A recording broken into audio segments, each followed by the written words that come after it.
Big's dill pickle seeds are the greatest thing since sliced bread. Change my mind. This is your host, Jordan Risky of the Nimrods podcast, brought to you by Risky Outdoors and Prime Archery.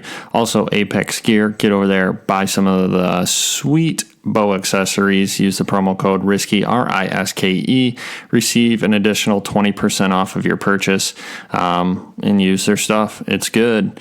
This week, we're going to pick apart our opening week of deer season, which did not disappoint. We had a nice cold front blow through the great state of Michigan. And Jake and Cassandra and I both had an opportunity to get out a couple times and enjoy opening week. So without further ado, we're going to jump into this one. All right, so I am here with Cassandra and Jake, the whole crew, ready to rock and roll.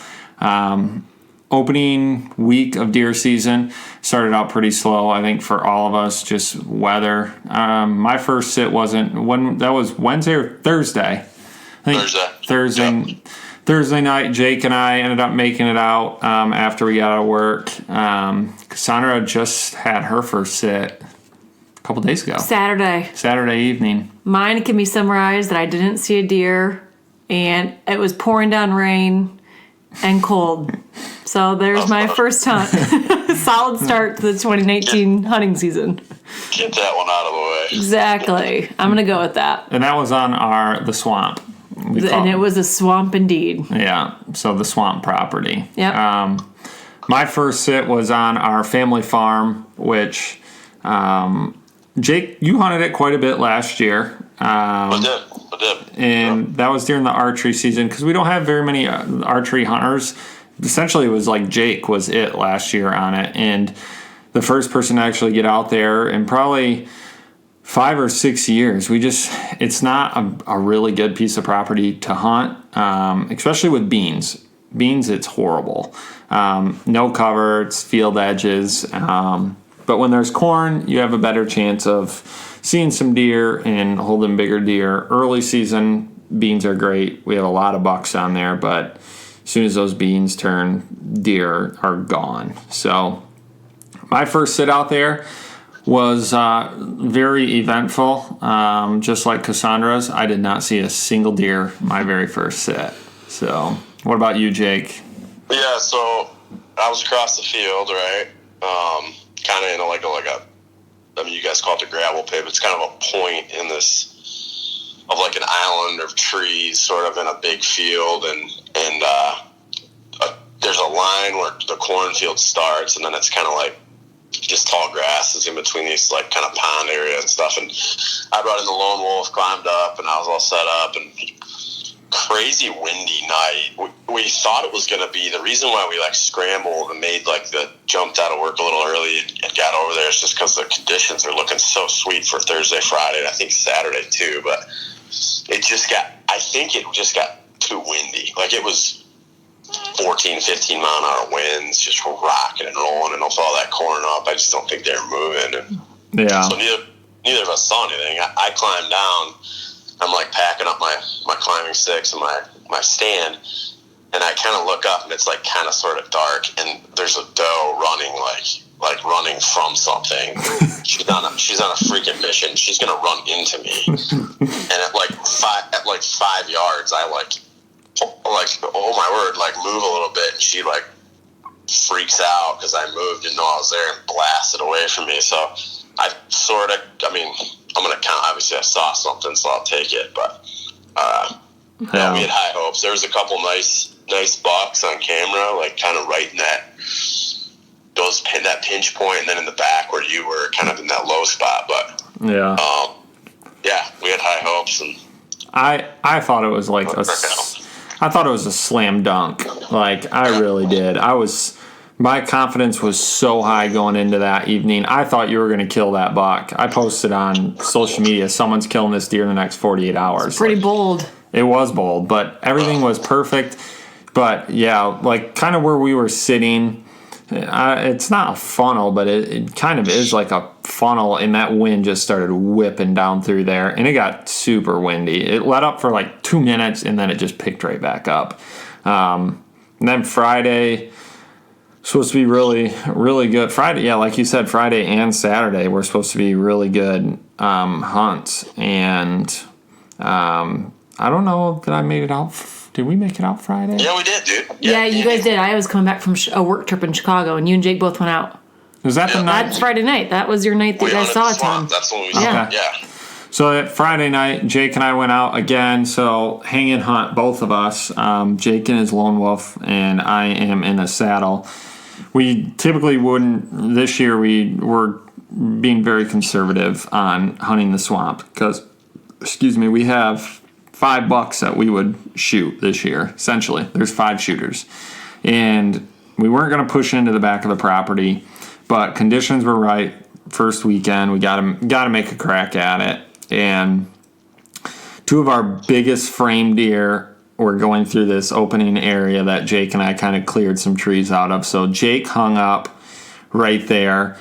We have pictures of Merlot and another good buck further back in the property. So I walked the creek back, got up in my saddle, and before I even got set, I had does walking under me. I had 2 small bucks walk right underneath me. I think it was by 6:30. I think I passed up 4 bucks already. It was a great evening. We had a good strong north wind, and all of our trail camera pictures, looking back, were deer were moving on a north wind. So that's kind of why Jake and I pushed in.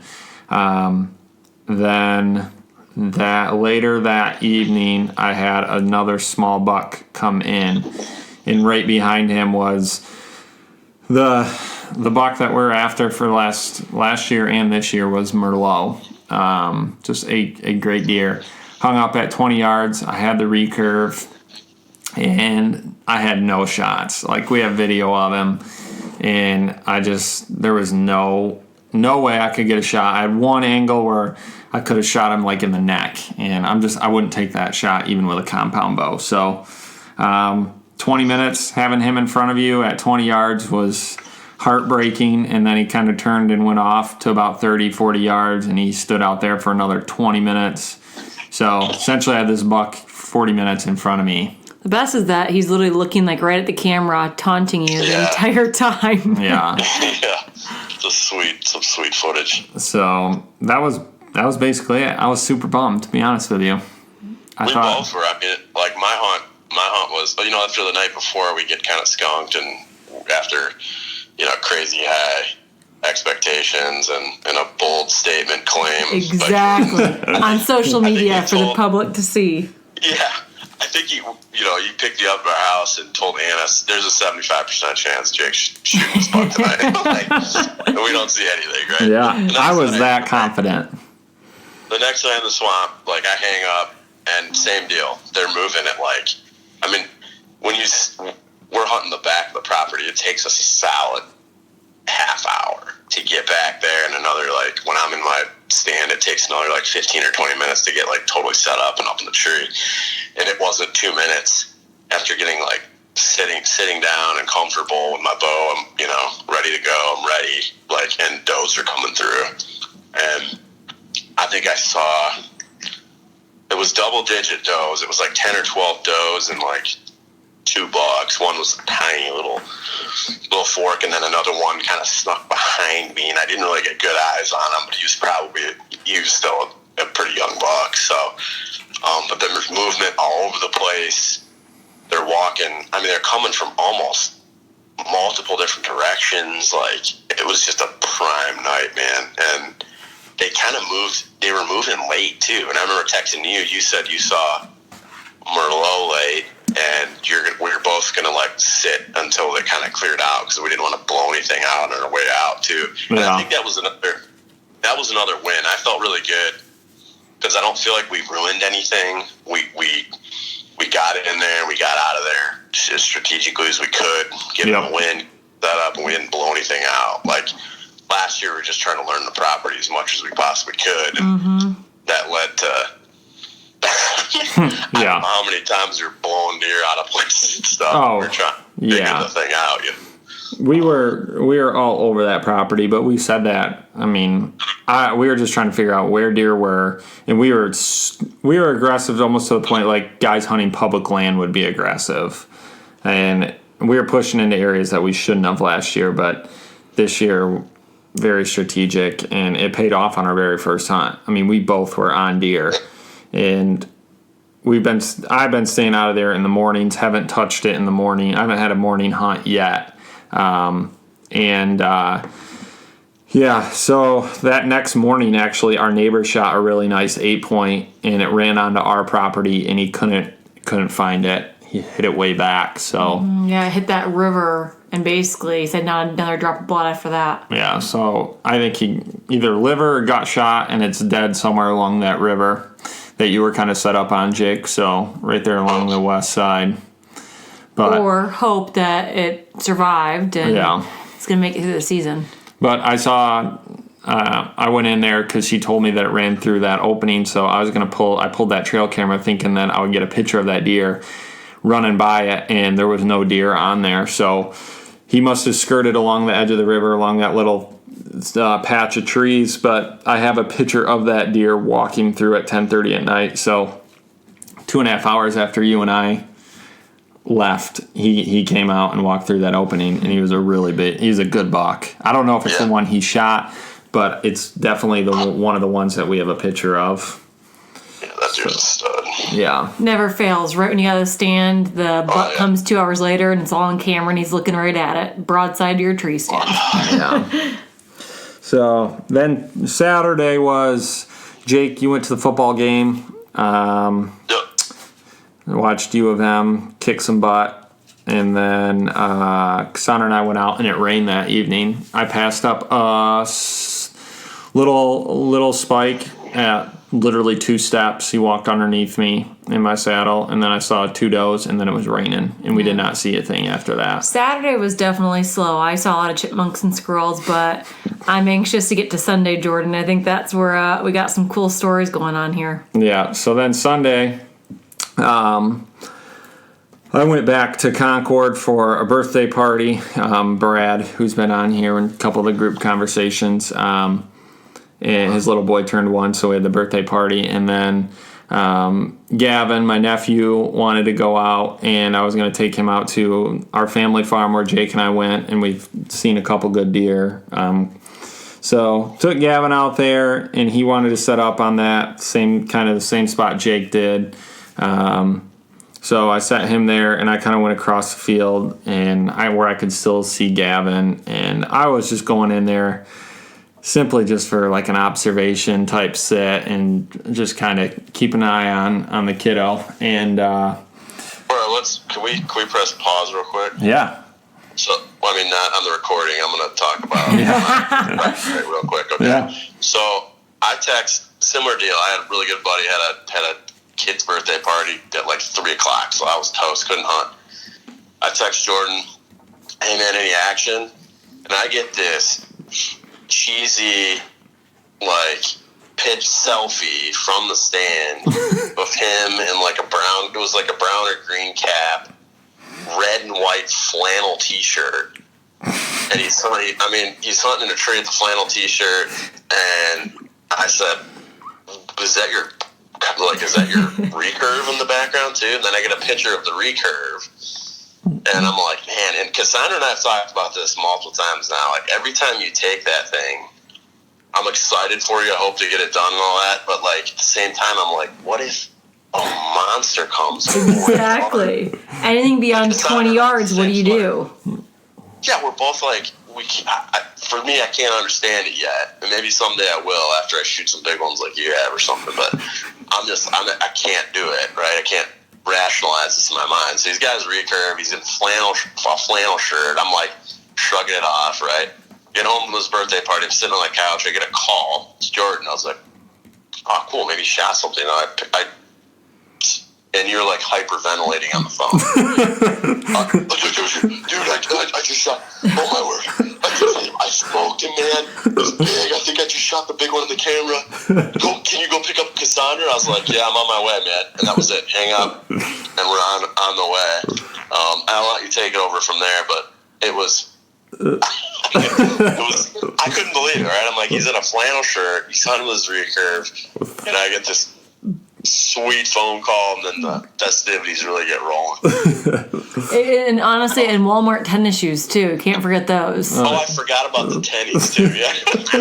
Just complete redneck up in the tree. Hey. In your saddle. But Jake, if you remember on our way to the swamp, we were talking about the recurve situation. And I said that I feel like I am just as I don't know, is it competent with a recurve to 20 yards as I am with my compound.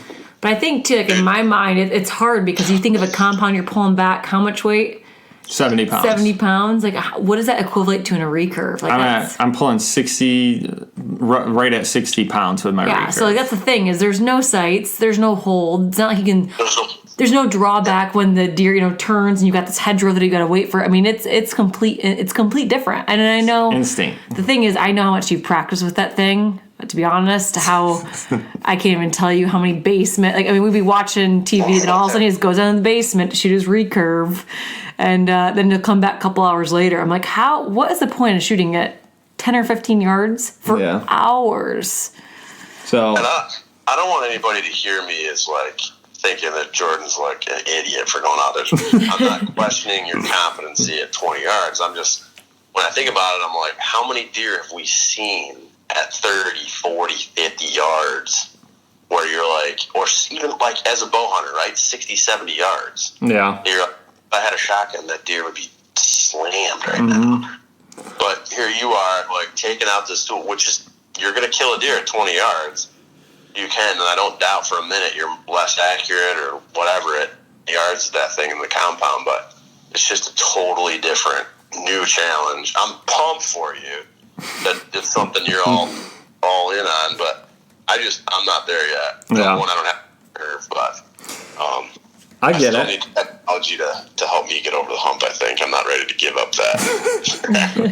Neither am I, Jake. Hey, I get it, but like I got on this kick probably 2.5 years ago. Cassandra's dad actually gave me an old Shakespeare recurve. I shot it a lot, and then the limb started to crack, so I went like 1.5 years without shooting a recurve. And I talked to Cassandra. I was like, I really want one. And she ended up getting me one for Christmas, and I fell in love with it. I love shooting it. I became way more accurate with my compound bow after really learning how to shoot my recurve. It was like a confidence thing. And I don't know. I don't even know how to explain why I would take it out there. Other than the fact that I just like put in so much work, and it's like, man, I didn't do all that work for nothing. I gotta try. But I will say this: I would not have killed that buck on Sunday if it were not for a tree saddle. Would not have happened. So that's the one thing about the mobile setups that I am like, I'm in. Like, I'm sold. I'm doing it from here on out. You can move and get closer to where you see deer within a matter of minutes rather than moving a tree stand. And you're doing it with essentially more than half less of sound than you are when you're moving a tree stand. I have sticks that I can throw up. I can get up in a saddle and sit there, and I'm pretty dang quiet. So I can get in close. I shot this deer. So I'll kind of, should I explain kind of how the setup was or anything like that? Yeah, absolutely. Okay. So we had a strong west wind.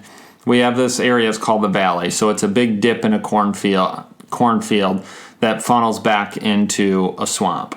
So I walked down through that valley, which is known for a lot of deer coming out of that valley.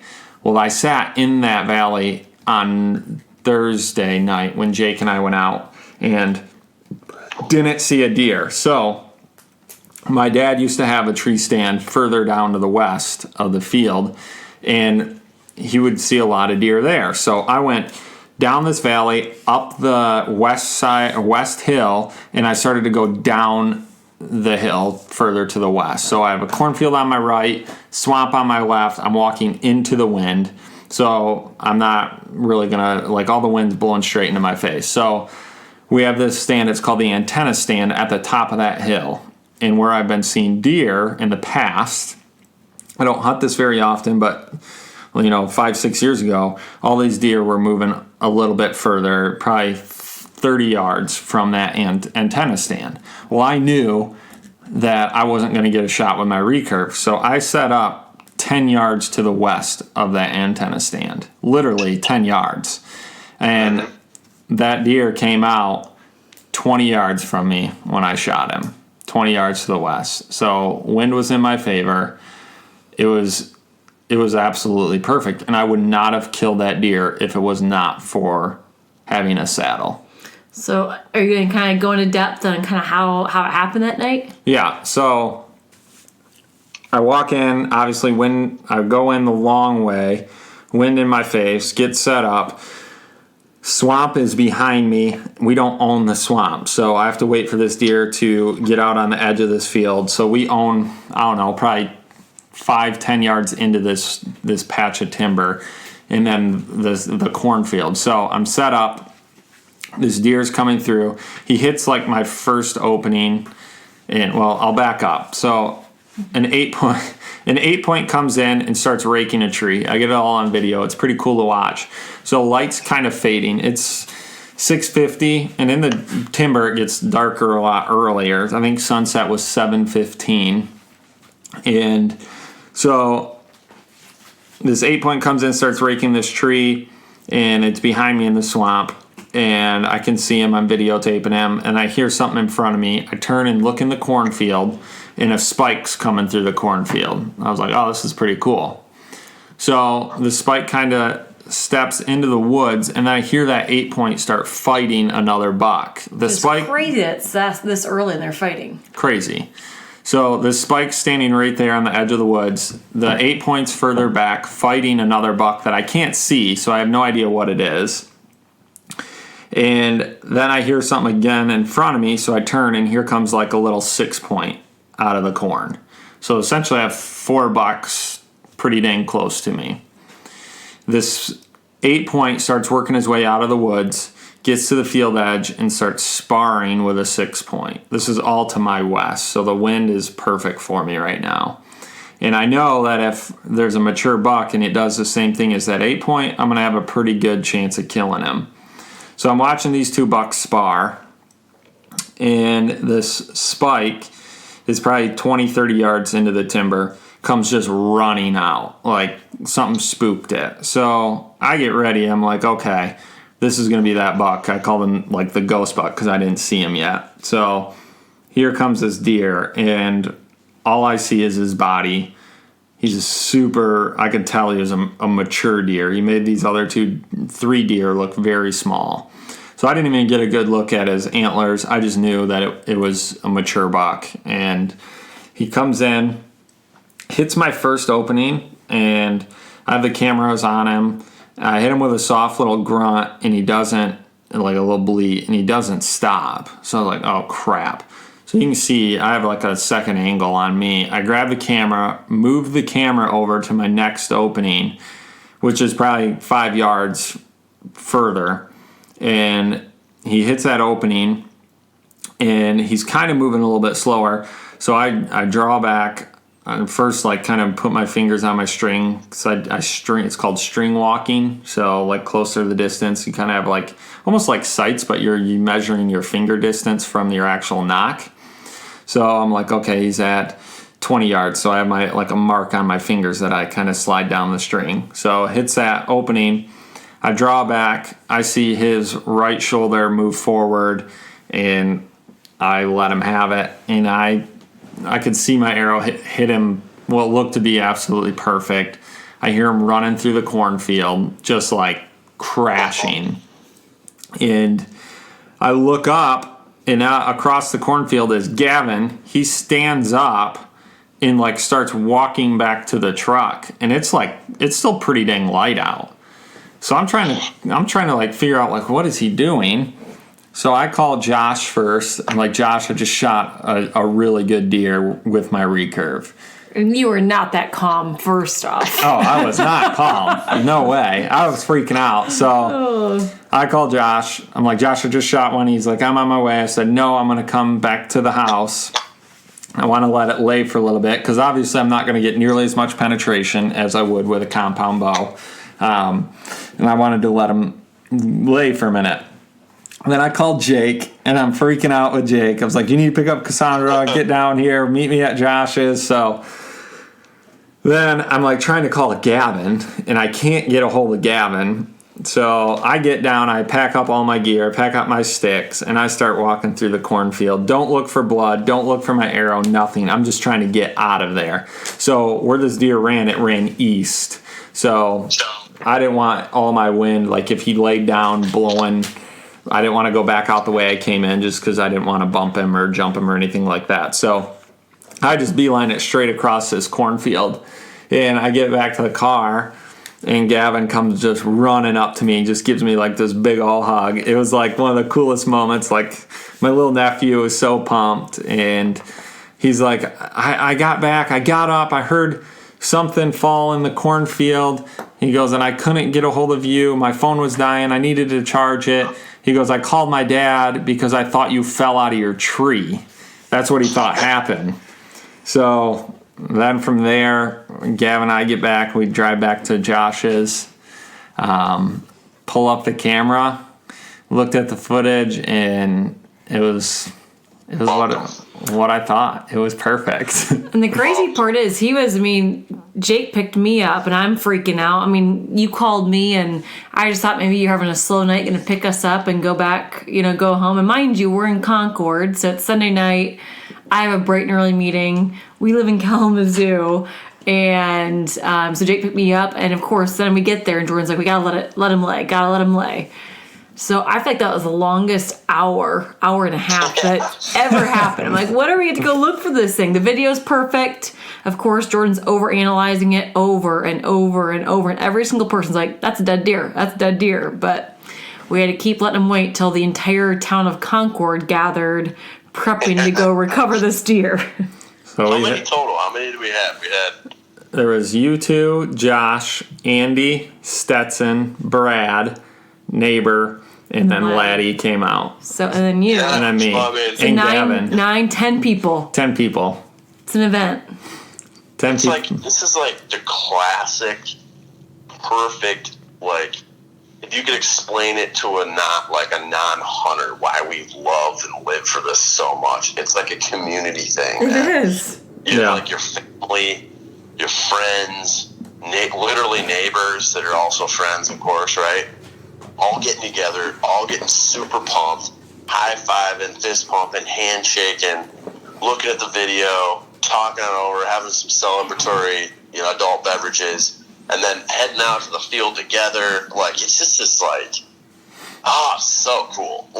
Anybody who's hunted and been around it long enough has been a part of this type of stuff, right? But, it was so cool. Plus, of course, we found him blood for, what do you think, like 200, 250 yards? Yeah, like that. He went a long ways, which was surprising. But we had great blood the entire time. Like, great blood.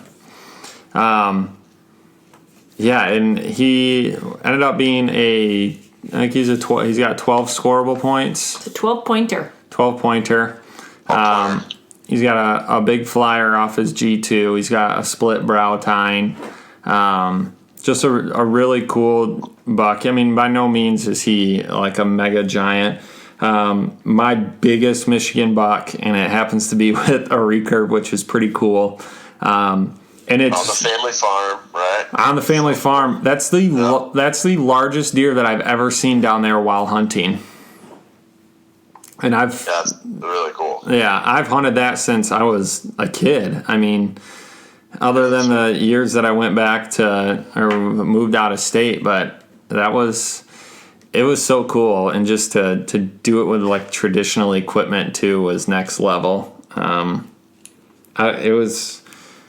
shot a great buck in Illinois last year. It scored 150 inches, And I don't know which one I'm more excited about, to be honest with you. 120-inch Michigan buck or 150-inch Illinois buck. It's weird. It's the same thing. Like, people, again, don't hunt. May not understand this fully, but like we talked about our buddy John Shibley a while back, right? He's got a couple 150-inch bucks on the wall. One he shot, two of them he shot with a gun, one he shot with a bow. And the one he shot with the bow is considerably smaller, probably 10 inches smaller than the rest of them, right? Mm-hmm. You know, he's more proud of these other ones, right? Yeah. But not, man, not at all. It's because of the bow. It's just something that just makes it so much more special and intimate. Yeah. When it's done with in a more challenging scenario. And I feel like you did it stepping from a compound even back to like a recurve. I was trying to tell my wife, Anna, like, what this recurve, she doesn't know anything about anything, right? And I'm trying to like it's basically the bows we used at like church camp or summer camp when you were all shooting gym class. Like, it's basically a nicer version of that. Like, yeah. There's sticking a string, pulling it back. Yeah, there's no let off. Like, it's just, and you earned it, man. I mean, you put in the time and the effort. Like Cassandra said, shooting in the basement for hundreds of hours or whatever it was. And I'm still just so jacked. It's such a cool deal. Seeing that go down. Oh. It was crazy. And everyone's been asking me, like, what's the score? It's like, I could care less, but they did officially score him. He scored 121 and a quarter. So no mega giant, but Pope and Young, Michigan buck with a recurve. And self-filmed with two cameras going in a tree saddle. With a flannel shirt. Or flannel shirt and Walmart tennis shoes. I did have the listeners really should be jacked here, right? Because you got it on film. It's going to be out with the Risky Outdoors release stuff. So it's going to be sweet. Like, it was a really, really cool story, and it's fully documented. Exactly. It's going to be sweet. It was cool. And it was... I mean, just having, like, everybody there, that was, like you said, that's why we do this. It's shooting him and recovering him and being able to eat, all this meat that he's going to provide, all awesome.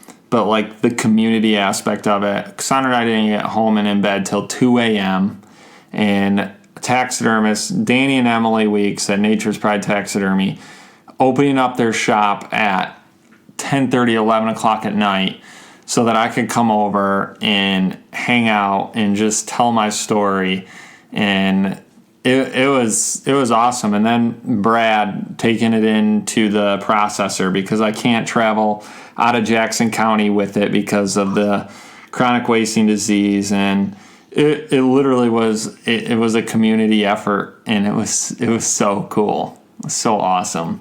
I'm just glad you guys were there and both of you had the chance to be a part of it because, one, Cassandra suffered a lot of missing movies and Criminal Minds and Law and Order so that I could go down and shoot my bow, and Jake just getting his ear pumped full of why I'm trying to do this. And I will say when we left that Sunday morning to drive home for the birthday, we're walking out. I'm like, hey, you forgot your bow, because his compound's sitting right there. And he's like, no, I'm hunting with my recurve. And I, like Jordan mentioned earlier, I was like, what are you doing? Like, bow hunting's already challenging enough, like, why don't you at least get one under your belt? No offense, like, maybe get a little confidence. And he responded and just said, I'm not going to shoot it if I don't take it.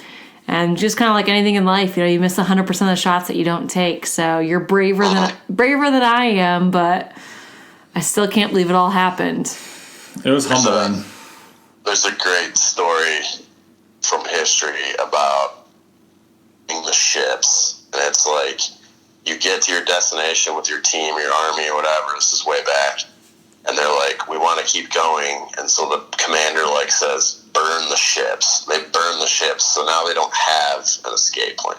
Yep. They have to go forward, right? I love that analogy, or I love that story, and you can plug that into anything. But if you eliminate your escape route or your safety valve, if you leave the compound at home, or you know what I mean? Mm-hmm.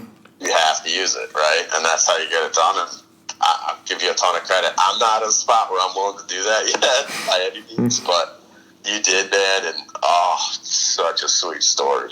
It was cool. It was cool to just have you guys part of it. And I think that, back to like the analytical stuff real quick, I think like that deer came out because he had that swamp, which was deep cover, and then he was moving through that timber, which is still cover. You can't see it from any roads or literally any there. It's just surrounded by corn. This swamp was, and he moved from cover, and he was going out to feed in that corn, which is also a cover crop essentially. So he just felt really safe. And I sat up in that tree because, one, of past knowledge of deer movement, but two, it was the two largest deer like trails coming out of that swamp were merging right there. And that's why I picked that spot. But just getting back to like the roots, like no cameras back there. I had no camera. Just finding a trail, finding tracks, going off past knowledge, and setting up and just hang and bang, killed him. Yep. So, all right. Awesome. All right, guys. Well, I appreciate both of you coming on and just chatting with me and recapping. But I think in the next couple weeks, we're going to have some more stories coming from you two harvesting some bucks out at the swamp, because there is a lot of deer out there this year that I'm super pumped about. So one of you need to kill one or two. For sure. And that, it might not be as exciting. I mean, I'm not taking a stick and a string. I'm taking at least a compound bow. With Sitka gear. With Sitka gear. It's all matching. It's got the sights and everything else. But hey, you know what? It's still a challenge. It's still a trophy in my eyes. But I think Jordan told you that he's not taking his compound out anymore in Michigan. Was that right? I did hear that, Cassandra. Bold. Not doing that. Bold, but he's already literally has a deer at the taxidermist with his, stick and string, so I can't really say much. Bold move, Cotton. Bold move. We'll see if it pays off. All I have to show, and just for the record right now, I was climbing down out of the stand that second hunt. I've only been out twice so far, and I got some branches caught in my hand or something, and I kind of yanked it, and I look, and it's poison ivy. Uh-oh. Oh no! Are you allergic? Next time you guys, I'll show you. I had it all over my wrist, my arm, my forehead feels like it's coming in. So that's all I got to show right now. But man, I hope I can get rid of this stuff. It sucks. Well, that's part of it. That's how you know it's hunting season, when you're covered in poison ivy. Yep. Early season, man. That's right. All right. Well, we got some good weather coming in the next couple of weeks, so hopefully we get some deer killed. I'm heading up to Wisconsin in 2 weeks this weekend, taking Cassandra up north, so no hunting this weekend, but we'll be back after. That's right. Well, congrats, Jordan. Super pumped for you, and honestly, well deserved. I know how much you put in more time with that bow and the compound and hunting prep than anyone I know, so couldn't be happier for someone. Thanks, guys. That's a wrap. Thank you guys for listening. Hope you got to enjoy that. A little breakdown of our first week of the season here in Michigan. Most seasons are off and running. Be safe out there. Use your lineman belt, your whatever it is to get up and down out of the trees. Wear your safety harnesses. If you don't have a safety harness, get one. And if you can't get one, then hunt from the ground. Don't be an idiot. Don't fall. There's people that want you to come home. So be safe. Apex Gear, get over there. Promo code RISKY. Save you guys a little bit of money. And good luck the rest of the year. Enjoy it. Shoot what you want. Screw what everyone else thinks of your deer. As long as you are happy with it, that's what matters. And enjoy it. Enjoy the season. It's only a couple months long, so get after it and have some fun. It's what it's all about. So stay stealthy and strive to become a Nimrod.